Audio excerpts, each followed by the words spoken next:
Okay, anyway, it was supposed to be a break, and we left on, when did we leave? In November. So we went right from here to Thanksgiving, where I think we had 19 people in our cabin. I think it ended up 11 of us got the flu. One person got it. It went all through the cabin. It was a nightmare. So that was how we started our break. And then I was supposed to be like relaxing and just doing whatever. And there was so much stuff going on with just changing stuff and changing brochures, and everything had to be done. So this is how I knew that I could not relax. So Cheyenne calls me about 3 days into the break, and she says, "Mom, can you bring me some Taco Bell to school?" So I'm like, okay, great. Got her order, put it on my list, because I have like this list of a million things to do. So I go to Taco Bell, and I run through, get the food, set it down, and if I want to go to her school, I go out and I turn left, okay? But in my mind, the task was done. I went to Taco Bell. I turned right, and I just went on my day. So what I did was I ended up going to my first place where I had to go get envelopes. So I go in, get out of the car, grab all the envelopes, get back in my car, and I'm thinking, I am so hungry for Mexican food. Like, wow, I thought my car smells like I could go for a bean bro right now. I think I'll go to Mexican food for lunch. So thinking of all these places I could go, I get in my car, I put it in drive, and all of a sudden I went, why does my car smell like Mexican food? And then I turn over, and here's this big pile of Taco Bell. So I raced back, got it to her on time, but then I realized my brain was going too much, so it was time for me to relax. So my parents were going to take us to Bora Bora, and that was going to be for 10 days after Christmas for my mom's birthday. So it was this big trip we planned since last year. And about 2 weeks before we were to leave, my dad got really, really sick. And he ended up in the hospital. He had diverticulitis, which turned into kind of a little bit of a pneumonia. His lungs filled up. And then his intestines he had to go in and have emergency surgery and have like a foot of his intestine taken out. And it was a nightmare. So needless to say, trip was canceled, and that's life. It just changes, and we know that. So because I was supposed to be on a beach getting massages and drinking I don't know what, something like that. This is what I did for my break. I watched 2.5 seasons of Hawaii Five-0, okay? So, who does that? Okay, not even like a season is 22 episodes. So we're talking 50 episodes of just sitting in front of the TV vegging out. So I learned how to relax a little bit. And then what I did was on January 2nd, I set my alarm for 4:45 a.m., and I have never been so glad to get up and wake up and be among the living people again and do something with my life. I can't stand to do that. So enough was enough. Here we are. So thank you for those of you that are new. Welcome. You got your bag and your binder, and you got a brochure, and hopefully that'll tell you everything you want to know about our ministry. If in fact you want to know more, call me. How's that? And we'll talk about it. So I'll talk a little bit more about the Roku thing in a little while, but I want to talk about today, what we're going to do. Today's going to be a little bit different. And what's going to happen is that originally what we do here is we just start in Luke, which is where we're at, and then we just go verse by verse, and we take section by section, which was my plan. And then what happened was 2 things happened this break that just made me start thinking about, why do we do this Bible study? What is the purpose behind what we do here? And so I want to share that with you, and hopefully we learn something from that. And if we get to Luke today, great. If not, we'll come back next week and do that.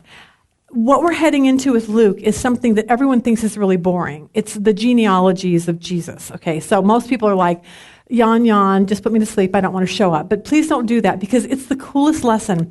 Because if you're here and you have like a really bad past, or you have your mom was a prostitute, your dad was in prison, and your grandpa was a drunk, welcome to the Bible, okay? That was all the people that came from the line of Jesus. So you're in good company when those things happen. So we'll go through and see who these people were, and we'll hit some really hard stuff, because there's 2 different genealogies in the Bible, and they don't match. So we need to figure out why. So you have an answer for somebody else. So anyway, that's where we're going to head next week.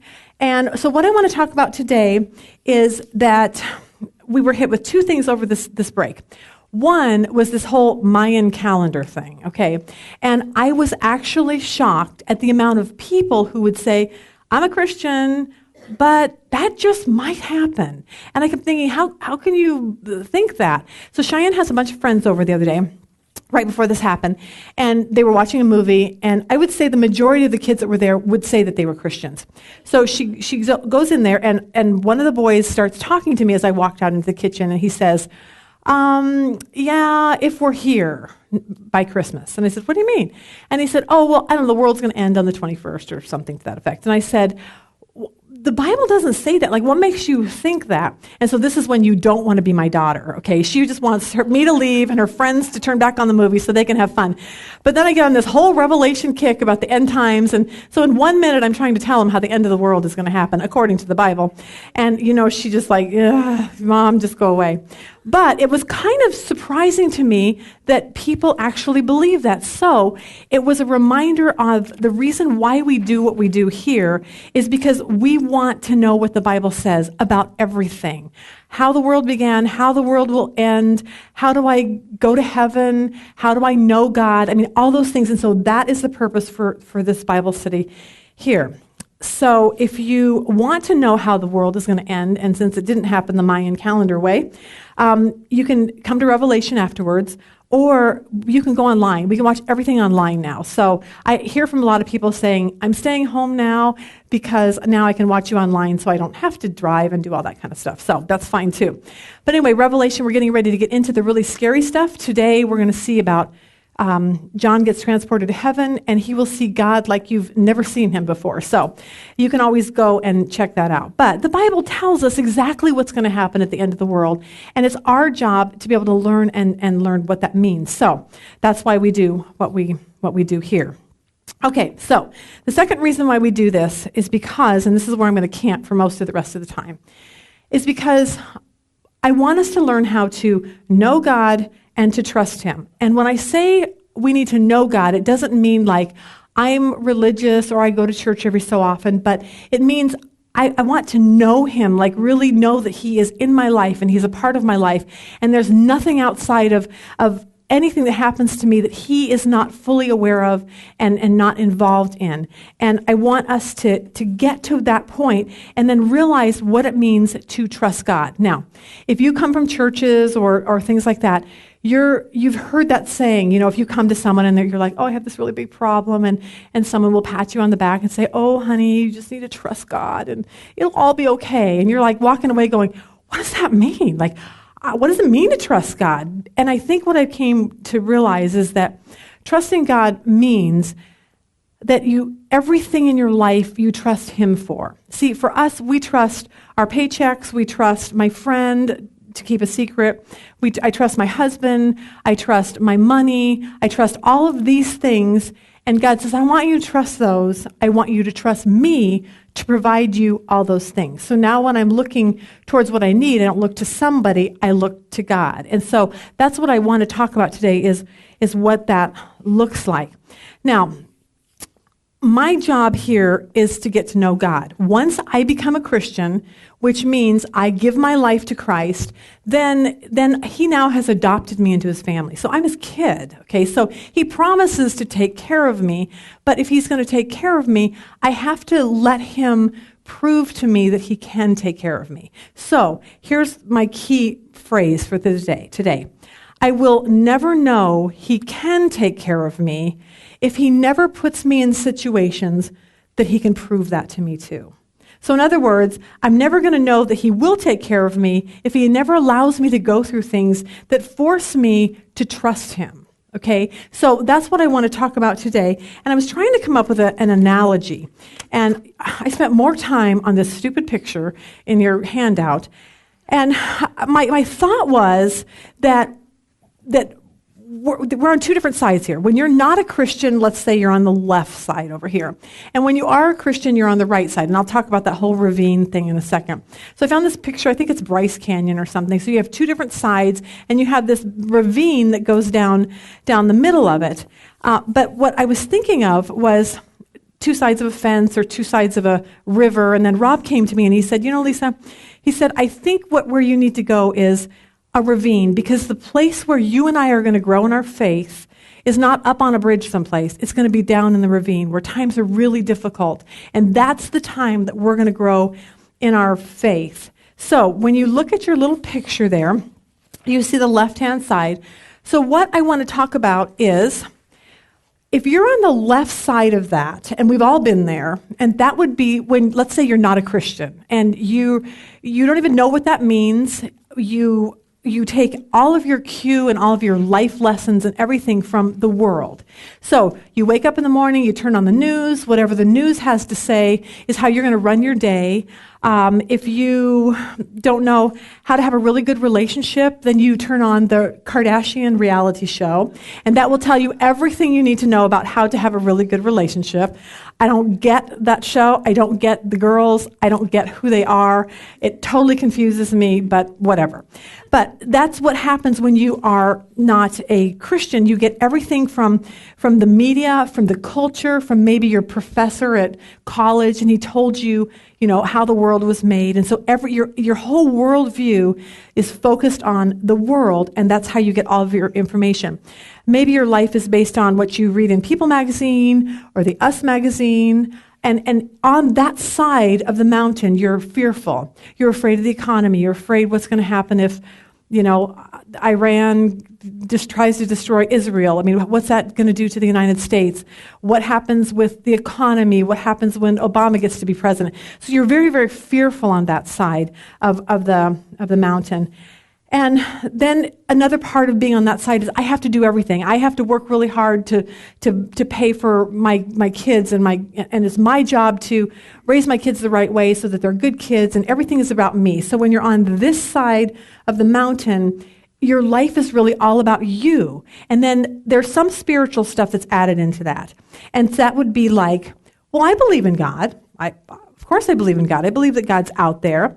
I used to go to church. Maybe I don't really go to church that much anymore, but it's not really important in my life. I think that God probably doesn't care. There was a time when I prayed for things, and God was really, really silent, so he must not listen to me, so I'm not really going to try to go that direction.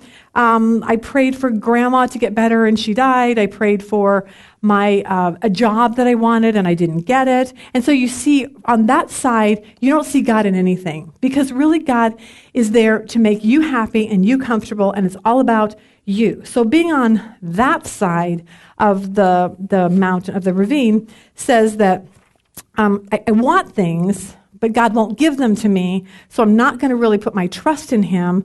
I asked him for money. I asked him to win the lottery. I asked him for a Porsche. He didn't answer him, so therefore he must not care about me. So that is what this side is. Now, to get to the other side, the right side over there on that side of the mountain, and this side says that I'm a Christian.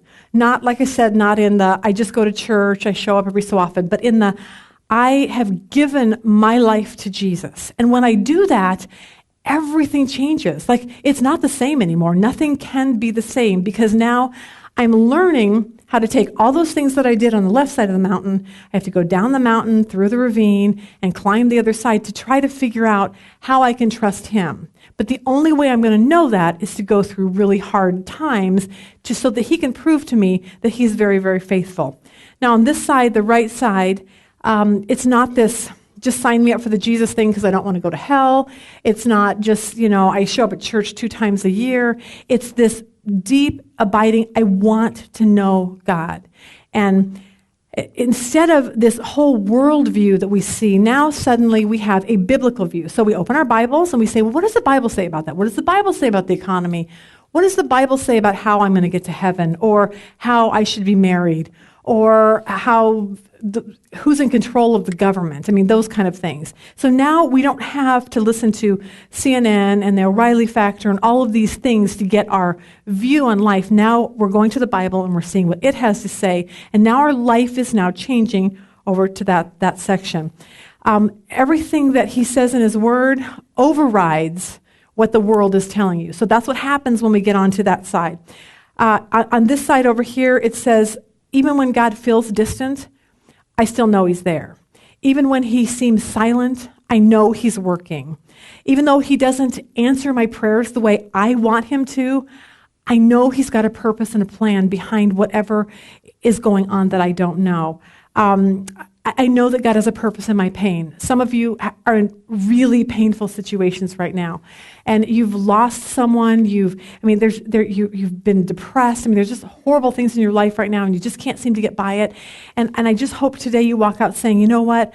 I'm on that side of the mountain, and I know that God has a purpose behind everything He does. And we can sit back and be and live a joyful, peaceful life being on that side. Now, if you're on the other side, you're not going to be real joyful and peaceful because it's not going to make sense to you. So, the other thing is when we get to that side of the mountain, we start praying for God's best. We have a business, and we're getting ready to merge it with another company.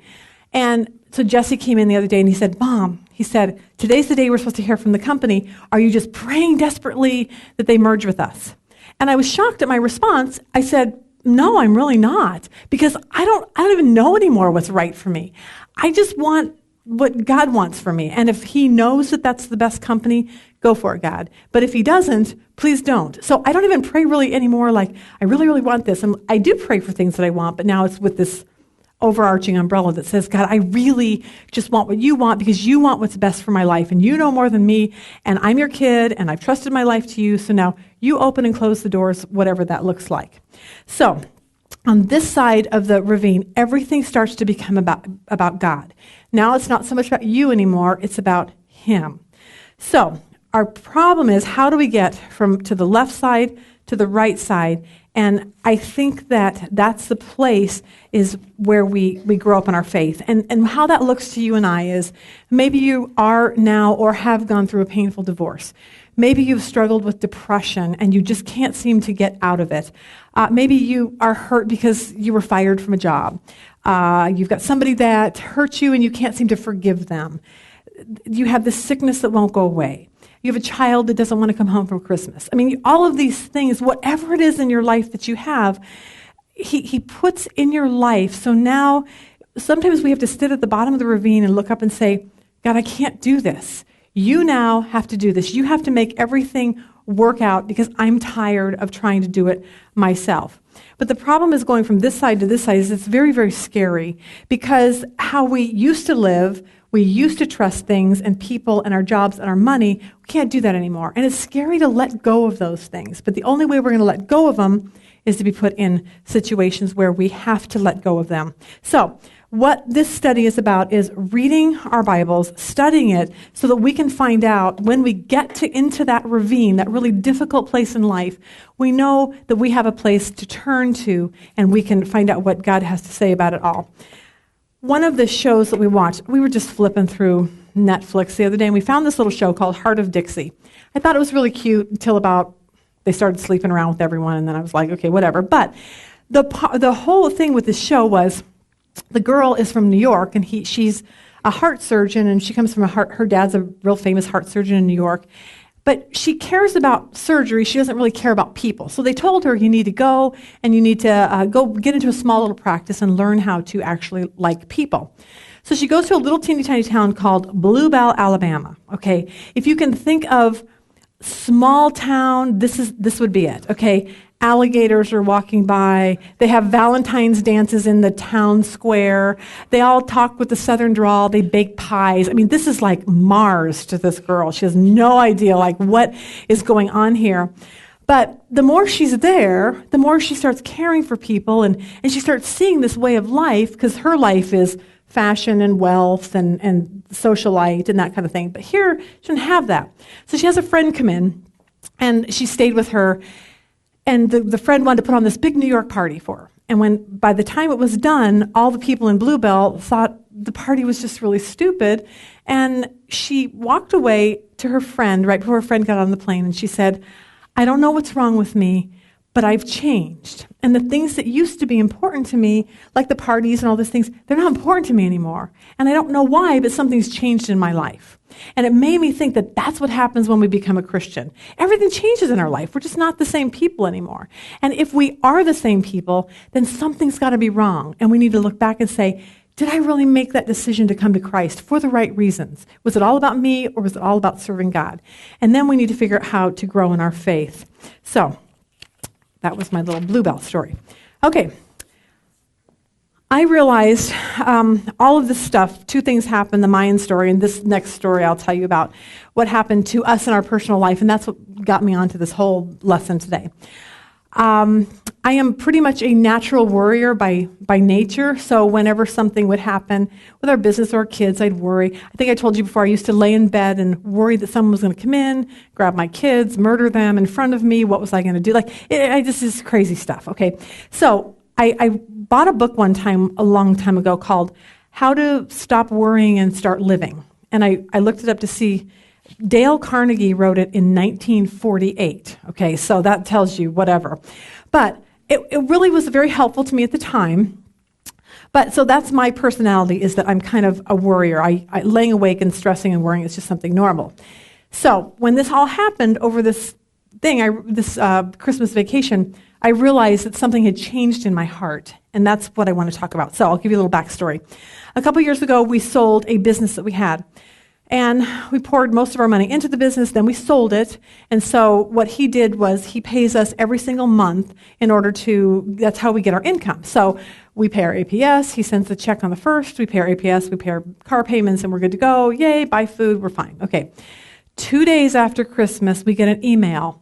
Hi, I'm so sorry, but my business isn't doing really good, and we're just really not going to be able to pay you. Okay, we maybe will be able to pay you 2 more months. Okay, he has a contract for like 3 more years. Maybe 2 more months. It'll have to be extended out there, and that's the best we can do. Okay, now, what shocked me is my response. Nothing. I wasn't worried. I wasn't scared. Nothing. I was just like, I don't know, Rob. God's going to do something. I have no idea what. And I think what amazed me is that I had that feeling, that I suddenly realized that we have been in that ravine for the last 3 years. Like, we have our own business. We've been trying to make payroll. There's been days when we have no idea how we're going to pay a bill, and God always provides. And now we've learned to turn to Him and trust Him for things and not this man. So what we did is we started praying. God, would you make his business successful?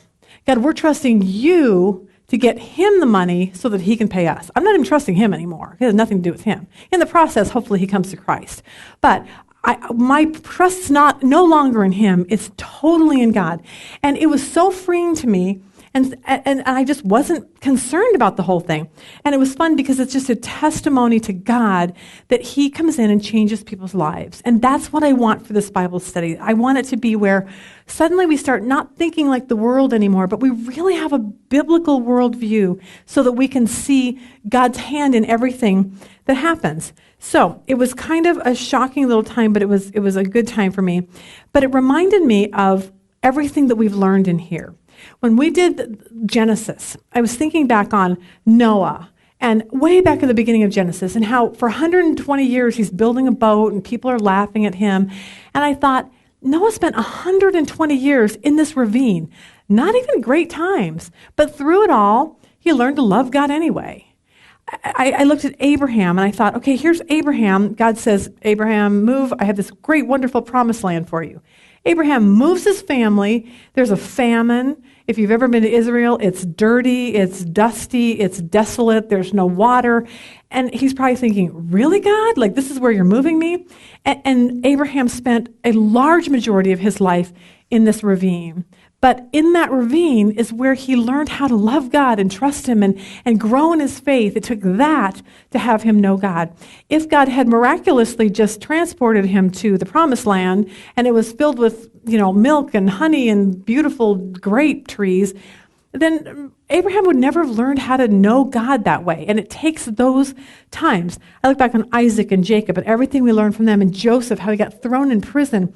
And for, 14 years he's in this prison for doing something right. And I'm thinking, okay, that was a ravine for him.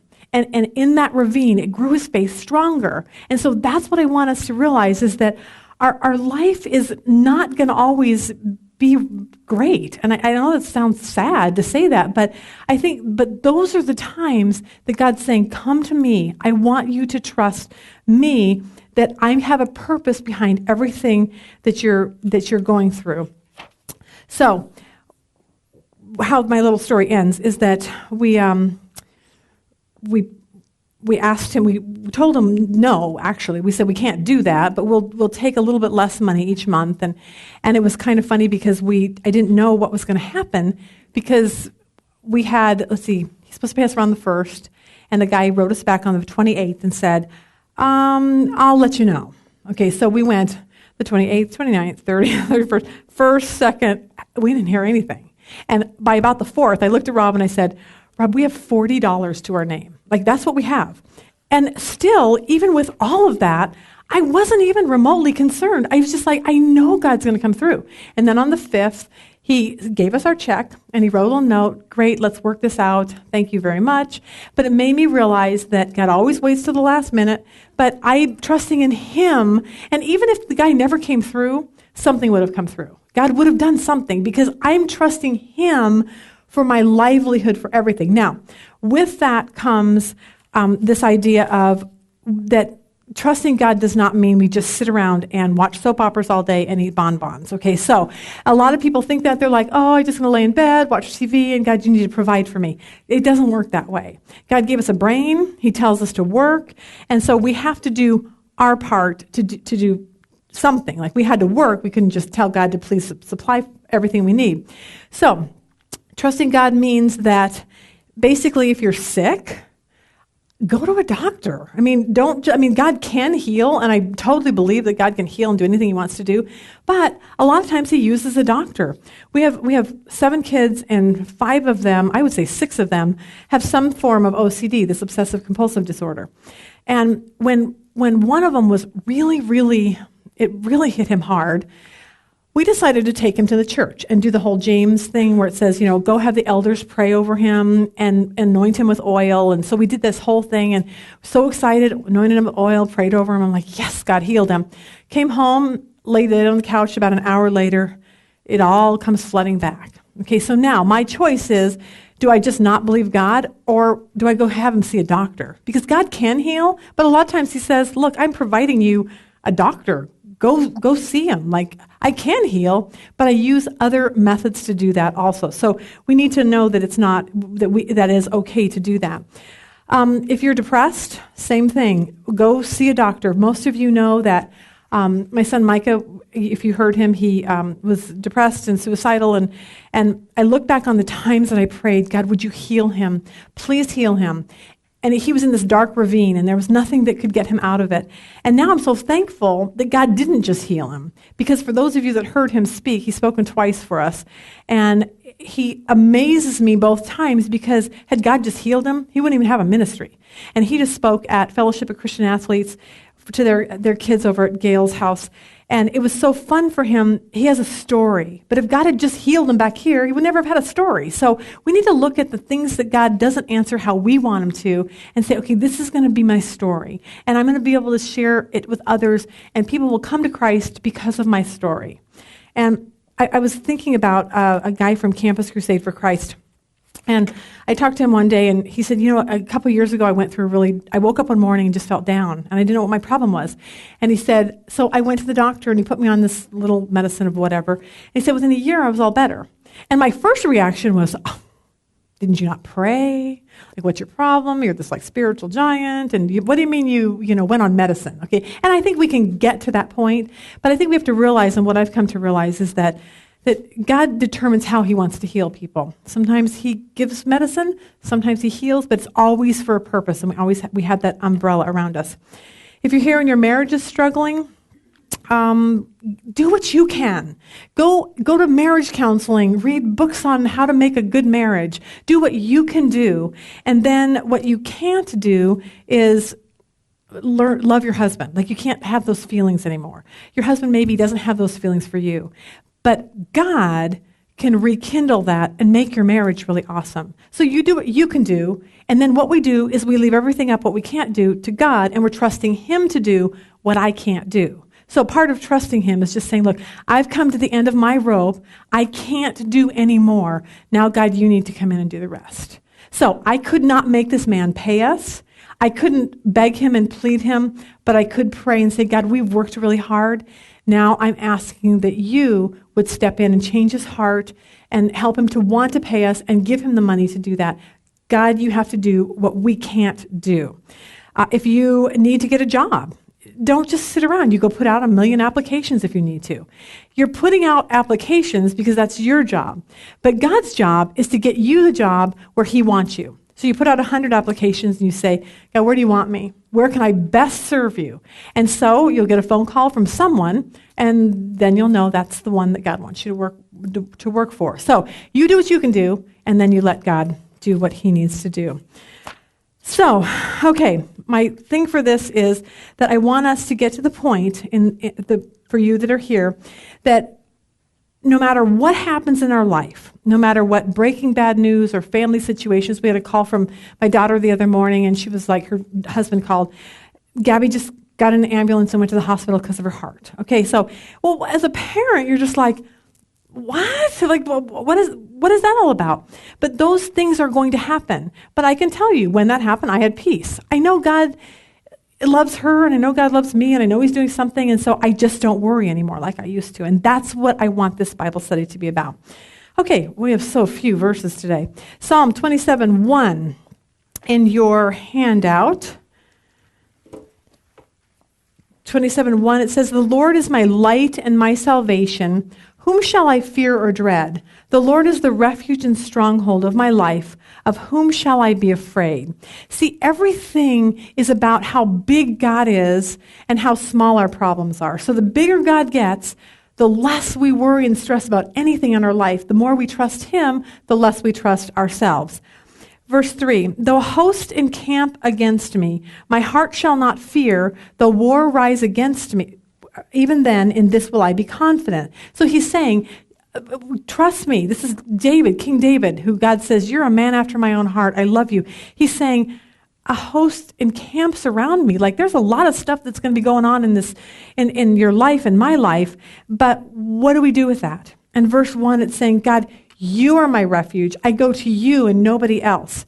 Verse 4, one thing I have asked for of the Lord, that will I seek, inquire for, and insistently require, that I may dwell in the house of the Lord in his presence all the days of my life. Now, I stopped there because it made me think of something. That David could have asked for anything. God, save me from this. God, take this heartache away from me. God, give me whatever he wants, $1 million.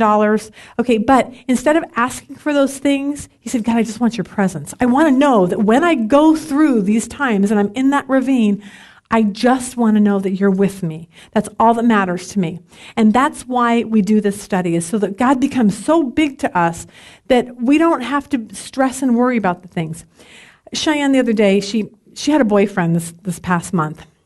And she at high school, okay, this month, okay. I think Dusty's had like 3 girlfriends in 1 week, okay, but Cheyenne's a little more selective, so that's good for her. But she had a boyfriend, and she broke up with him because she was like, yeah, that's not really going to work. But she missed him. So I came out the other night, and she was sitting on the couch, and she said, Mom, he's texting me, and he really misses me, and I really miss him. And so then she starts crying and doing the whole 17-year-old high school girl thing. And I realized, I sat next to her, and I put my arm around her, and I held her, and I said, Cheyenne, I don't know what to say. I want to make this better for you, but I can't. And all I can do is hug you and hold you and tell you that it's going to be okay. Someday, maybe not tonight or maybe not tomorrow, but someday it's going to be better. So as I was doing that, I started thinking, I wonder if that's what God does. Like, he sees us going through stuff, and he's saying, you know what? In order for you to grow up in your faith, I can't take that away from you, but I'm going to give you a hug. I'm going to sit here and I'm going to put my arm around you. I'm going to hold you close. I'm going to say, I know this is really hard for you, but I want you to learn how to trust me, and I want you to learn to give everything to me. And if that means that this is going to make you cry and sad for now, I'm going to do that, but I'm going to be there, and I'm going to hold you, and I'm going to give you my presence. I'm going to let you know that it's okay. I never left you. I'm in this. I have a purpose for this, and I want you to know that. So I call them God hugs. That's my term for that. Verse 5 says, for in the day of trouble he will hide me in his shelter. In the secret place of his tent he will hide me. He will set me high upon the rock. Life is filled with really, really shocking things. You wake up one morning, you go to bed that night, your whole world has changed. And I want us to get to the point where we don't fall apart. We say, God, my world is falling apart, but you are my refuge and my strength, and you're the one holding on to me. And that's what I realized that this Bible study is all about. It's getting us to have this really big view of God so that when things happen, and they will, because God never promises us a rose garden. Okay, I think that was a song at some point. He didn't promise us that, but he does promise that everything has a purpose behind it. So we need to not be shocked when things change. So I want to tell you real quick about a story that I saw the other night on TV. Sounds like all I do is watch TV. That's not true, but lately I guess it was. We were watching Dateline the other night, and this is going to give us a good view for these two different sides, because it's such a dramatic story that we saw. And it was so shocking to me that I thought, okay, there's got to be a lesson here.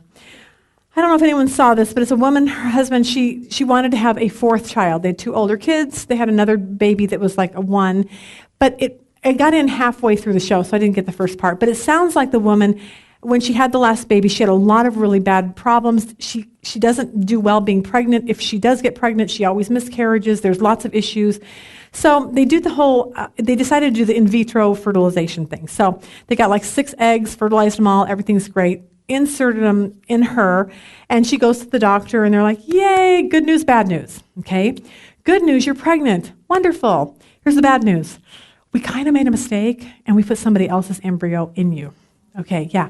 For some reason, her name was the same, and when they pulled, it was a different, So now she is finally pregnant, which, of course, she's older. This is going to be her last kid. She's finally pregnant, and now it's not even with her child or her husband's child. So now she's got this, what do I do? Like, do I keep the baby? Do I get rid of the baby? Do I give the baby up to its original owners? Like, what do I do with this, So they really struggled through that. And they decided that she would carry this baby if that would happen, and then when she would have the baby, she would hand it to the parents. Okay, and this was so devastating to them because all they wanted was a baby. So, and I get that. I had to go fertility pills to get 3 of my kids. It's so difficult when you start your period and you're like, well, I'm crying, and you're just miserable because you just want a baby. That's all you want. So I totally get this. So if it sounds like I'm minimizing this, I'm not. I'm just trying to make a point. So what they did was, while she was pregnant, they said, well, you're never going to be able to have another baby on your own, so you go through, try to get this baby through. We're going to hire a surrogate. So they hired a surrogate. Yay, surrogate. Put in the eggs or whatever, and she gets pregnant. Yay. Okay, so now she's going to have this baby given away. Surrogate's going to have her baby, give her the baby. Everything's going to be happy. So she ends up having this baby. Cute little baby boy, gives it to the parents. They're so thankful, so grateful. I mean, what an awesome lady to do that, no question. A week later, after she gets home, the surrogate calls hysterical. I just miscarried. Okay, so now all of these things are just like, well, you've got to be kidding. So they decide to try the rest of the eggs in the surrogate. Nothing takes. They decided to go do some more eggs. Nothing takes. They tried one last time, didn't work, so she's just like devastated. Her husband comes to her and says, one more time. We're trying this one more time. So they go put 2 eggs in the surrogate. She gets pregnant, keeps them, and 9 months later she has twin baby girls. Okay, yay, happy end of the story. Okay, so all that to say is I was thinking about if we lived on 2 different sides of this ravine. And I thought if you lived on the left side of the ravine and you really want a baby, granted we all do, regardless of what side we're on, and you're like, God, I'm so angry. How could this happen? God, you're so mean to me. You know I want a baby, and how could you do this to me? And I'm never going to trust you, and I'm never going to believe in you, and, I need to sue the clinic, and I need to do this, and I'm so depressed and sad, and I get all those feelings. And I think you do have some sort of, but there's no umbrella of, there's a purpose behind anything that you just went through. Now, let's say she's a Christian. Like I said, I don't know anything. She's written a book. I don't even know anything about him, so I don't know whether she's a Christian, not a Christian, whatever. But on this side, you would say, look at life completely different. Like suddenly now it's not about me and my baby and I'm so sad and this is not fair to me. Now God is in the whole mix. And so now what would happen would be, I found out I'm pregnant, and you're like, yay, and then I found out I'm carrying someone else's child. And clearly mourning, sadness, totally get that. But what goes over top of that is, God, you were right there. Nothing that happens in my life because I'm your child is shocking to you. So you want me to have someone else's baby. Great. What does that look like? Maybe I can share Jesus with them. Maybe the child, once I have this child, give it to the parents, they come to Christ, maybe he'll be the next Billy Graham. Wouldn't that be cool? So now your whole thinking isn't about me and my sadness, but it's all about God and what do you want to do with my life? Now the girl who miscarriages, the surrogate, you're like, God, that breaks my heart. And I'm sad. I'm kind of annoyed with you at this point. Get it. But God, I know ultimately you're the one who gives life and you know what I need and you know what's best for this child. So if you want to miscarry that child, that's your prerogative. I trust you. You're my father. Okay.